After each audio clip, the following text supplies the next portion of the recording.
Italy द्वारा निर्देशित और शाहरुख खान अभिनीत फिल्म जवान 2023 एक हाई ऑक्टेन एक्शन थ्रिलर है जिसमें गहरे भावनात्मक और सामाजिक विषय हैं। फिल्म की कहानी एक सुदूर गांव से शुरू होती है जहां एक घायल सैनिक शाहरुख खान को स्थानीय लोग बचाते हैं। वह भूलने की बीमारी से पीड़ित है लेकिन युद्ध में प्रशिक्षित है। गांव वाले उसे पुनः ताकत हासिल करने में मदद करते हैं। दृश्य गांव पर एक हिंसक हमले में बदल जाता है और वह व्यक्ति अपनी युद्ध कौशल का प्रदर्शन करते हुए आक्रमणकारियों से वीरतापूर्वक लड़ता है। जैसे ही धूल जमती है वह गायब हो जाता है और पीछे रहस्य का एक निशान छोड़ जाता है। कहानी मुंबई में स्थानांतरित होती है जहां एक रहस्यमय कमांडर एसआरके के नेतृत्व में नकाबपोश महिला सुरक्षाकर्मियों का एक समूह मुंबई मेट्रो ट्रेन का अपहरण कर लेता है।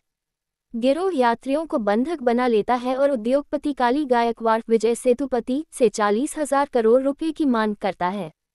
संकट से निपटने के लिए वरिष्ठ पुलिस अधिकारी नर्मदा नयनतारा को बुलाया जाता है। कमांडर सरकारी भ्रष्टाचार के बारे में चौंकाने वाली सच्चाई उजागर करता है तथा कैली के आपराधिक साम्राज्य का पर्दाफाश करता है। फिरौती की रकम प्राप्त करने के बाद ये लोग एक एन्क्रिप्टेड संदेश छोड़कर भाग जाते हैं। दृश्य जेल में स्थानांतरित हो जाता है जहां आज़ाद एक अलग रूप में शाहरुख खान को एक महान और आदर्शवादी जेलर के रूप में पेश किया जाता है। वह महिला कैदियों में सुधार लाने तथा उन्हें कौशल प्रदान कर सशक्त बनाने पर काम करते हैं। इस बीच वह नर्मदा की छोटी बेटी की प्रशंसा जीत लेता है जो उसे पिता के रूप में देखती है। कैली नामक एक क्रूर हथियार विक्रेता को अपहरण के बारे में पता चलता है और उसे एक बड़ी साजिश का संदेह होता है। वह अपने आदमियों को निगरानीकर्ताओं की जांच करने और अपने साम्राज्य के लिए किसी भी खतरे को खत्म करने का आदेश देता है। नर्मदा को आज़ाद पर संदेह होने लगता है और वह अपनी जांच शुरू कर देती है।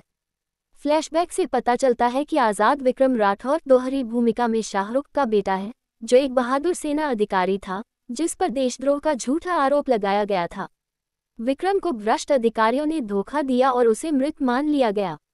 अपने पिता के अन्याय से प्रेरित होकर आज़ाद भ्रष्ट व्यवस्था से बदला लेने की कोशिश में बड़ा होता है। आज़ाद और उनकी टीम ने काली के अवैध हथियारों की खेप को निशाना बनाते हुए एक और साहसिक मिशन शुरू किया। वे एक अत्यधिक सुरक्षित प्रतिष्ठान में घुसपैठ करते हैं और लाखों मूल्य के अवैध हथियारों को नष्ट कर देते हैं। टीम ने एक और सार्वजनिक संदेश छोड़ा जिससे भ्रष्टाचार के विरुद्ध राष्ट्रीय आक्रोश भड़क उठा। एक चौंकाने वाले मोड़ में ये पता चलता है कि विक्रम राठौर जीवित है। वह वीरतापूर्वक प्रवेश करता है और आज़ाद को एक घातक हमले से बचाता है। पिता पुत्र की जोड़ी फिर से मिलती है और विक्रम अपने अतीत के संघर्षों का खुलासा करता है। विक्रम काली के खिलाफ लड़ाई में आज़ाद का साथ देने का फैसला करता है। क्रोधित काली आज़ाद को लुभाने के लिए नर्मदा की बेटी का अपहरण कर लेती है। आज़ाद और विक्रम अपनी टीम के साथ काली के किले पर धावा बोलते हैं। विस्फोटक एक्शन दृश्यों के साथ एक विशाल टकराव शुरू होता है। विक्रम और आज़ाद कंधे से कंधा मिलाकर लड़ते हैं और काली की सेना को हरा देते हैं। एक चरम क्षण में आज़ाद न्याय, भ्रष्टाचार और देशभक्ति के बारे में एक शक्तिशाली भाषण देते हैं। अंततः कैली को पराजित कर दिया जाता है और जनता के सामने उसकी पोल खोल दी जाती है।